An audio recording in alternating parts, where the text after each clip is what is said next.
ओम श्री गणेशाय नमः। जय माता दी। दोस्तों, आजकल हमारे चैनल पर देवी भागवत पुराण की कथाएं सुनाई जा रही है और इसी क्रम में कल आपने पराशर मुनि द्वारा सत्यवती के गर्भ से द्वैपायन जी का जन्म का वृत्तांत सुना और आज सुनिए उसके आगे की कथा। सूति जी बोले कि प्रत्येक के स्वर्ग चले जाने पर सत्य पराक्रमी राजा शंतनु व्याघ्र तथा मृगों को मारते हुए मृगया में तत्पर हो गए। किसी समय गंगा के किनारे घने वन में विचरण करते हुए राजा ने मृग के बच्चे जैसी आंखों वाली तथा सुंदर आभूषणों से युक्त एक सुंदर स्त्री को देखा। उसे देखकर राजा शंतनु हर्षित हो गए और सोचने लगे कि साक्षात दूसरी लक्ष्मी के समान रूप यौवन से संपन्न यह स्त्री वही है जिसके विषय में पिताजी ने मुझे बताया था। उसके मुख कमल का पान करते हुए राजा तृप्त नहीं हुए। हर्षातिरेक से उन निष्पाप राजा को रोमांच हो गया और उनका चित्त उस स्त्री में रम गया। वह स्त्री भी उन्हें राजा महाभीष जानकर प्रेमासक्त हो गई। वह मंद मंद मुस्कुराती हुई राजा के सामने खड़ी हो गई। उस सुंदरी को देखकर राजा अत्यंत प्रेम विवश हो गए तथा कोमल वाणी से उसे सांत्वना देते हुए मधुर वचन कहने लगे। हे वामोरु, हे सुमुखी, तुम कोई देवी, मानुषी, गंधर्वी, यक्षी, नाग कन्या अथवा अप्सरा तो नहीं हो। हे वरारोहे, तुम जो कोई भी हो मेरी भार्या बन जाओ। हे सुंदरी, तुम प्रेम पूर्वक मुस्कुरा रही हो, अब मेरी धर्म पत्नी बन जाओ। सूति जी बोले कि राजा शंतनु तो निश्चित रूप से नहीं जान सके कि ये वही गंगा है, किंतु गंगा ने उन्हें पहचान लिया कि ये शांतनु के रूप में उत्पन्न वही राजा महाभीष है। पूर्वकालीन प्रेमवश राजा शंतनु के उस वचन को सुनकर उस स्त्री ने मंद मुस्कान करके यह वचन कहा। स्त्री बोली कि हे नृपश्रेष्ठ, मैं यह जानती हूँ कि आप महाराज प्रतीप के योग्य पुत्र हैं। अतः भला कौन ऐसी स्त्री होगी जो संजोगवश अपने अनुरूप पुरुष को पाकर भी उसे पति रूप में स्वीकार न करेगी। हे नृपश्रेष्ठ, वचनबद्ध करके ही मैं आपको अपना पति स्वीकार करूंगी। हे राजन, हे नृपोत्तम, अब आप मेरी शर्त सुनिए जिससे मैं आपका वरण कर सकूं। हे राजन, मैं भला बुरा जो भी कार्य करूं आप मुझे मना नहीं करेंगे और न कोई अप्रिय बात ही कहेंगे। जिस समय आप मेरा यह वचन नहीं मानेंगे उसी समय हे मान्य, हे नृपश्रेष्ठ, मैं आपको त्याग कर जहाँ चाहूँ उस जगह चली जाऊंगी।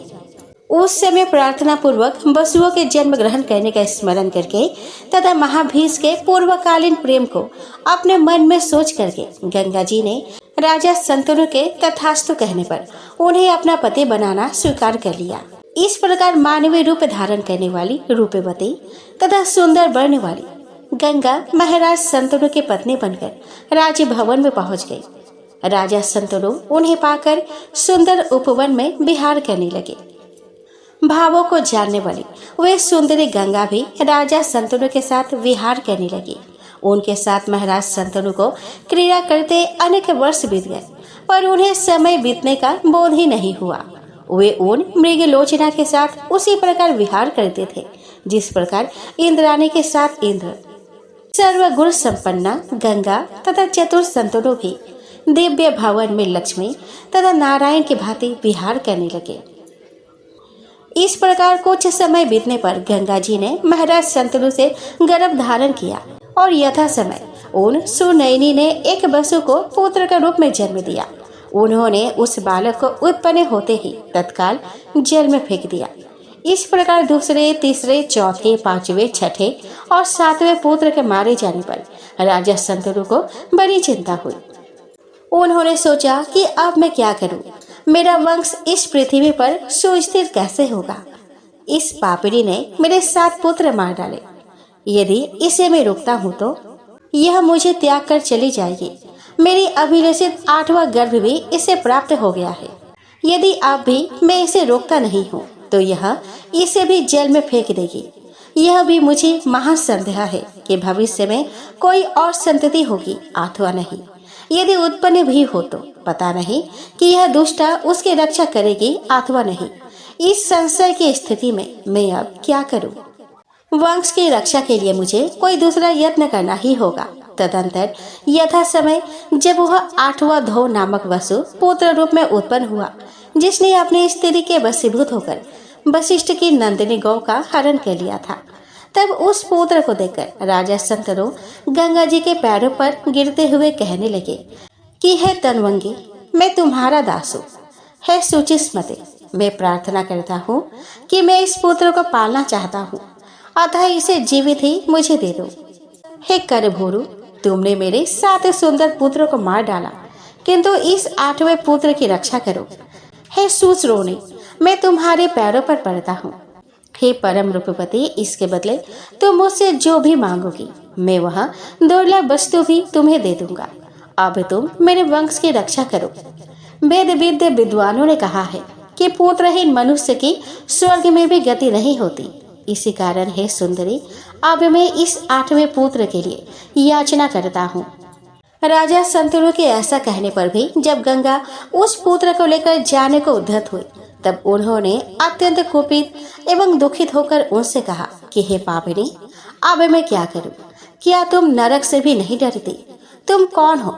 लगता है कि तुम पापियों की पुत्री हो, तभी तो तुम सदा पाप कर्म में लगी रहती हो। अब तुम जहाँ चाहो वहाँ जाओ या रहो, किंतु यह पुत्र यही रहेगा। हे पापिनी, अपने वंश का अंत करने वाली, ऐसी तुम्हें रख कर भी मैं क्या करूँगा? राजा के ऐसा कहने पर उस नवजात शिशु को लेकर जाते हुए गंगा ने क्रोधपूर्वक उनसे कहा कि पुत्र की कामना वाली मैं भी इस पुत्र को वन में ले जाकर पालूंगी। शर्त के अनुसार अब मैं चली जाऊंगी, क्योंकि आपने अपना वचन तोड़ा है। हे राजन, मुझे आप गंगा जानिए। देवताओं का कार्य संपन्न करने के लिए मैं यहाँ पे आई थी। महात्मा वशिष्ठ ने प्राचीन काल में 8 वसुओं को श्राप दे दिया था कि तुम सब मनुष्य योनि में जाकर जन्म लो। तब चिंता से व्याकुल होकर 8 वसु मुझे वहां स्थित देखकर कहने लगे, हे अनघे, आप हमारी माता बने। अतः हे नृपश्रेष्ठ, उन्हें वरदान देकर मैं आपकी पत्नी बन गई। आप ऐसा समझ लीजिए कि देवताओं का कार्य सिद्ध करने के लिए ही मेरा जन्म हुआ है। वे 7 वसु तो आपके पुत्र बनकर ऋषि के श्राप से भी मुक्त हो गए हैं। यह 8वां वसु कुछ समय तक आपके पुत्र के रूप में विद्वान रहेगा। अतः हे महाराज शंतनु, मुझे गंगा के द्वारा दिए हुए पुत्र को आप स्वीकार कीजिए। इसे 8वां वसु जानते हुए आप पुत्र सुख का भोग करें, क्योंकि हे महाभाग, यह गांगई बड़ा ही बलवान होगा। अब इसे मैं वही ले जा रही हूँ जहाँ मैंने आपका पति रूप से वर्ण किया था। हे राजन, इसे पालकर इसके युवा होने पर मैं पुनः आपको दे दूंगी, क्योंकि मात्रहीन बालक न जी पाता है और न सुखी रहता है। ऐसा कहकर उस बालक को लेकर गंगा वही अंतर ध्यान हो गई। राजा भी अत्यंत दुखित होकर अपने राजभवन में रहने लगे। महाराज शंतनु स्त्री तथा पुत्र के वियोग जन्य महान कष्ट का सदा अनुभव करते हुए भी किसी प्रकार राज्य कार्य संभालने लगे। कुछ समय बीतने पर महाराज आखेटक के लिए वन में गए। वहां अनेक प्रकार के मृगगणों, भैंसों तथा सूकरों को अपने बाणों से मारते हुए वे गंगा जी के तट पर जा पहुंचे। उस नदी में बहुत थोड़ा जल देखकर वे राजा शंतनु बड़े आश्चर्य में पड़ गए। उन्होंने वहां नदी किनारे खेलते हुए एक बालक को महान धनुष को खींचकर बहुत से बाणों को छोड़ते हुए देखा। उसे देखकर राजा शंतनु बड़े विस्मित हुए और कुछ भी नहीं जान पाए। उन्हें यह भी स्मरण न हो पाया कि यह मेरा पुत्र है या नहीं। उस बालक के अति मानवीय कृत्य, बाण चलाने के हस्त लाघव, असाधारण विद्या और कामदेव के समान सुंदर रूप को देखकर अत्यंत विस्मित राजा ने उससे पूछा कि हे निर्दोष बालक, तुम किसके पुत्र हो? किंतु उस वीर बालक ने कोई उत्तर नहीं दिया और वह बाण चलाता हुआ अंतर ध्यान हो गया। तब राजा शंतनु चिंतित होकर यह सोचने लगे कि कहीं यह मेरा ही पुत्र तो नहीं है। अब मैं क्या करूं और कहाँ जाऊं? जब उन्होंने वही खड़े होकर समाहित चित्त से गंगा जी की स्तुति की, तब गंगा जी ने प्रसन्न होकर पहले के ही समान एक रूपवती स्त्री के रूप में उन्हें दर्शन दिए। सर्वांग सुंदरी गंगा जी को देखकर राजा शंतनु बोले कि हे गंगे, यह बालक कौन था और कहाँ चला गया? आप उसे मुझको दिखा दीजिए। गंगा जी बोले कि हे राजेंद्र, यह आपका ही पुत्र 8वां वसु है जिससे मैंने पाला है। इस महान तपस्वी गंगा को मैं आपको सौंपती हूँ। हे सुब्रत, यह बालक आपके इस कुल की कीर्ति को बढ़ाने वाला होगा। इसे सभी वेद शास्त्र एवं शाश्वत धनुर्वेद की शिक्षा दी गई है। आपका यह पुत्र वशिष्ठ जी के दिव्य आश्रम में रहा है और सभी विद्या में पारंगत, कार्यकुशल एवं सदाचारी है। जिस विद्या को जमदग्नि पुत्र परशुराम जानते हैं, उसे आपका यह पुत्र जानता है। हे राजेंद्र, हे नराधीप, आप इसे ग्रहण कीजिए, जाइए और सुखपूर्वक रहिए। ऐसा कहकर तथा वह पुत्र राजा को देखकर गंगा जी अंतर ध्यान हो गई। उसे पाकर राजा शंतनु बहुत आनंदित और सुखी हुए। राजा शंतनु पुत्र का आलिंगन करके तथा उसका मस्तक सूंघकर और उसे अपने रथ पर बैठाकर अपने नगर की ओर चल पड़े। राजा ने हस्तिनापुर जाकर महान उत्सव किया और दैवज्ञ को बुलाकर शुभ मुहूर्त पूछा। राजा शंतनु ने सब प्रजाजनों और सभी श्रेष्ठ मंत्रियों को बुलाकर गंगा पुत्र को युवराज पद पर बैठा दिया। उस सर्वगुण संपन्न पुत्र को युवराज बनाकर वे धर्मात्मा शंतनु सुखपूर्वक रहने लगे। तब उन्हें गंगा जी की भी सुधि नहीं रही। सूत जी बोले कि इस प्रकार मैंने आप सबको वसुओं के श्राप का कारण, गंगा के प्राकट्य और भीष्म की उत्पत्ति का वृतांत कह दिया। जो मनुष्य गंगा अवतरण और वसुओं के उद्धव की इस पवित्र कथा को सुनता है, वह सब प्रकार के पापों से मुक्त हो जाता है, इसमें संदेह नहीं है। हे मुनि श्रेष्ठों, मैंने यह पवित्र पुण्यदायक तथा वेद सम्मत पौराणिक आख्यान जैसा व्यास जी के मुखर बिंद से सुना था, वैसा आप लोगों से कह दिया। द्वैपायन व्यास जी के मुख से निःसृत यह श्रीमद् देवी भागवत पुराण बड़ा ही पवित्र, अनेकानेक कथाओं से परिपूर्ण तथा सर्ग प्रतिसर्ग आदि 5 पुराण लक्षणों से युक्त है। हे मुनि श्रेष्ठों, सुनने वालों के समस्त पापों का नाश करने वाले, कल्याणकारी, सुखदायक तथा पुण्यप्रद इस इतिहास का मैंने आप लोगों से वर्णन कर दिया।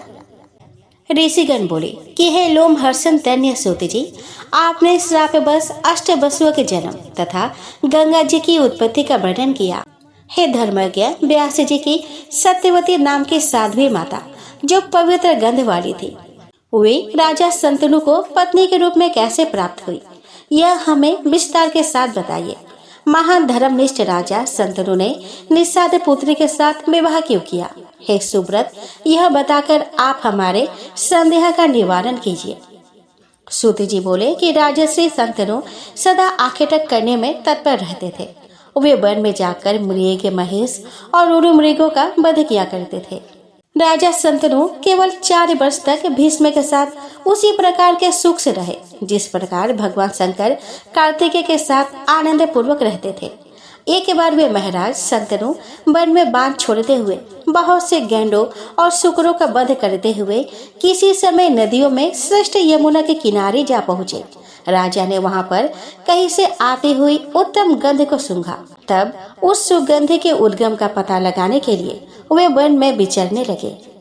वे बड़े असमंजस में पड़ गए कि यह मनोहर सुगंधी न मंदार पुष्प की है, न कस्तूरी की है, न मालती की है, न चंपा की है और ना तो केतकी की ही है। मैंने ऐसी अनुपम सुगंधी का पूर्व में कभी नहीं अनुभव किया था। इस दिव्य सुगंधी को लेकर सुंदर वायु बह रही है।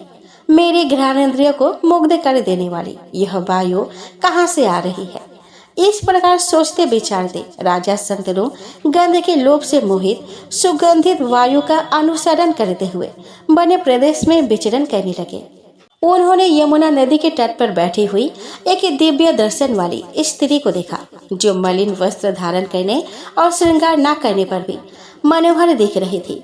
उस श्याम नयनों वाली स्त्री को देखकर राजा आश्चर्य में पड़ गए और उन्हें इस बात का विश्वास हो गया कि यह सुगंधी इस स्त्री के शरीर की है।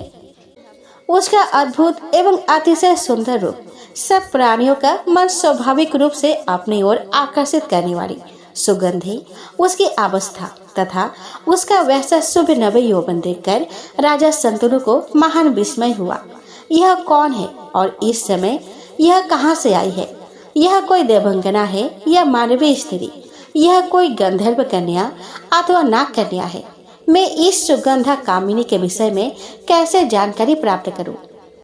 इस प्रकार विचार करके भी वे राजा जब कुछ निश्चय नहीं कर सके, तब तत्क्षण गंगा जी का स्मरण करते हुए वे काम के वशीभूत हो गए और तट पर बैठी उस सुंदरी से उन्होंने पूछा कि हे प्रिया, तुम कौन हो, किसकी पुत्री हो? हे बरोरू, तुम इस निर्जन वन में क्यों बैठी हो? हे सुनयने, क्या तुम अकेले ही हो? तुम विवाहित हो या कुमारी, यह बतलाओ।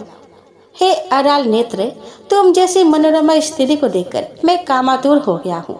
हे प्रिय, विस्तार पूर्वक मुझे यह बतलाओ कि तुम कौन हो और क्या करना चाहते हो। महाराज शंतनु के वचन सुनकर वह सुंदरी दांतों वाली तथा कमल के समान नैनों वाली स्त्री मुस्कुराकर बोली कि हे राजन, आप मुझे निषाद कन्या और अपने पिता की आज्ञा में रहने वाली कन्या समझे। हे नृपेंद्र, मैं अपने धर्म का अनुसरण करते हुए जल में यह नौका चलाती हूँ।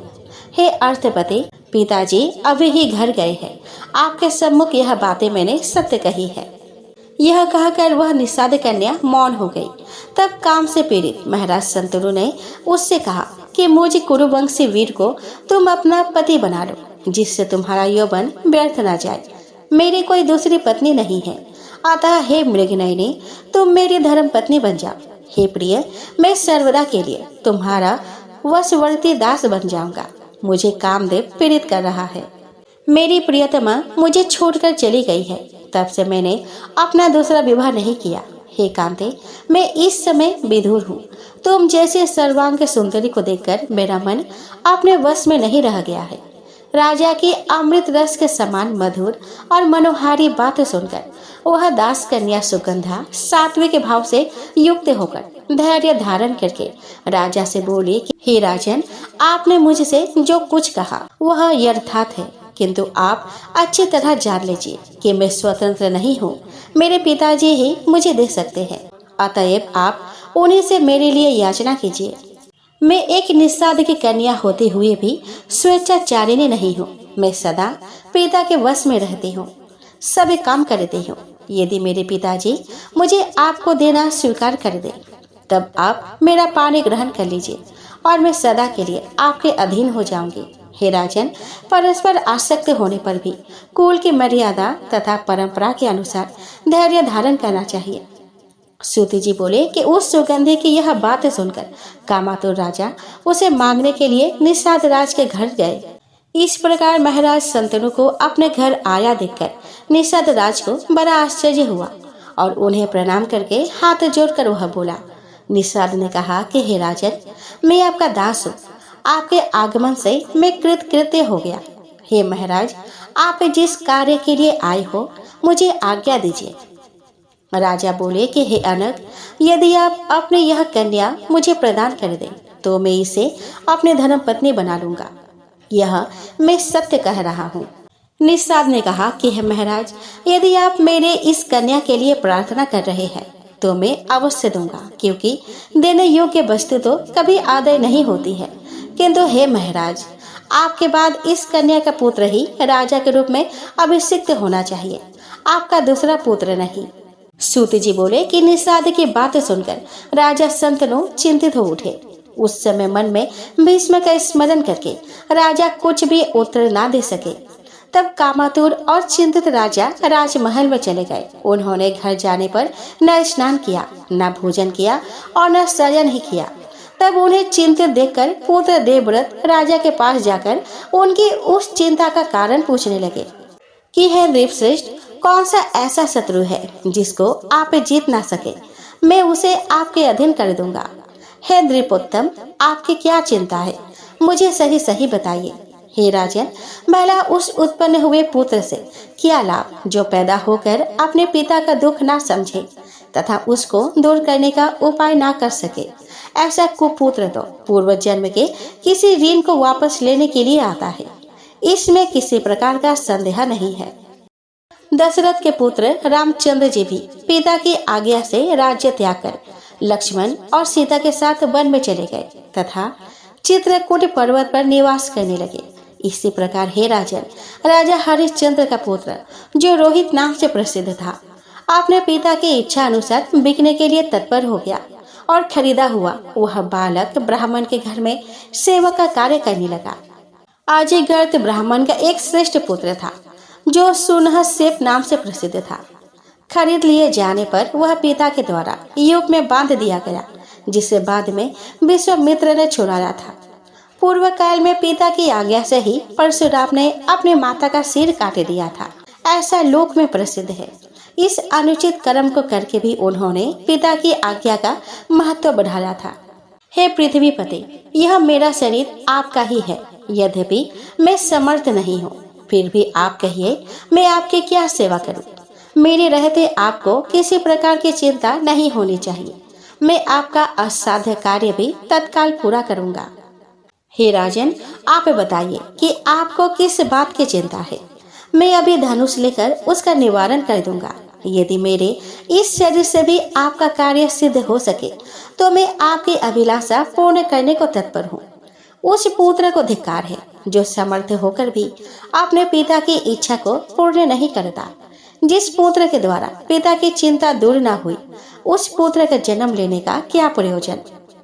सूत जी बोले कि अपने पुत्र गांगेय का वचन सुनकर महाराज शंतनु मन में लज्जित होते हुए उससे शीघ्र ही कहने लगे। राजा बोले कि हे पुत्र, मुझे यही महान चिंता है कि तुम मेरे इकलौते पुत्र हो। यद्यपि तुम बलवान, स्वाभिमानी, रणस्थल में पीठ न दिखाने वाले साहसी पुत्र हो, तथापि केवल एक पुत्र होने के कारण मुझे पिता का जीवन व्यर्थ है। क्योंकि यदि कहीं किसी समर में तुम्हें अमर गति प्राप्त हो गई तो मैं असहाय होकर क्या कर सकूंगा। यही मुझे सबसे बड़ी चिंता लगी है। इसी कारण मैं आजकल दुखित रहता हूँ। हे पुत्र, इसके अतिरिक्त मुझे दूसरी कोई चिंता नहीं है जिसे मैं तुम्हारे सामने कहूँ। सूत जी बोले कि यह सुनकर गांगेय ने वृद्ध मंत्रियों से पूछा कि लज्जा से परिपूर्ण महाराज, मुझे कुछ बता नहीं रहे हैं। आप लोग राजा की भावना जानकर सही एवं निश्चित कारण मुझे बताइए। मैं प्रसन्नता पूर्वक उसे संपन्न करूंगा। यह सुनकर मंत्रीगण राजा के पास गए और सभी कारण सही सही जानकर उन्होंने यमराज गांगेय से आकर कह दिया। तब उनका अभिप्राय जानकर गांगेय विचार करने लगे। मंत्रियों के साथ गंगापुत्र देवव्रत उस निषाद के घर शीघ्र गए और प्रेम के साथ विनम्र होकर यह कहने लगे। गांगेय बोले कि हे परम तप, आप अपनी सुंदरी कन्या मेरे पिताजी के लिए प्रदान कर दे। यही मैं आपसे प्रार्थना करता हूँ। आपकी यह कन्या मेरी माता हो और मैं इनका सेवक रहूंगा। निषाद ने कहा कि हे महाभाग, हे दीपनंदन, आप स्वयं ही इसे अपने भार्या बनाइए, क्योंकि आपके रहते इसका पुत्र राजा नहीं हो सकेगा। गांगेय बोले कि आपकी यह कन्या मेरी माता है, मैं राज्य नहीं करूंगा।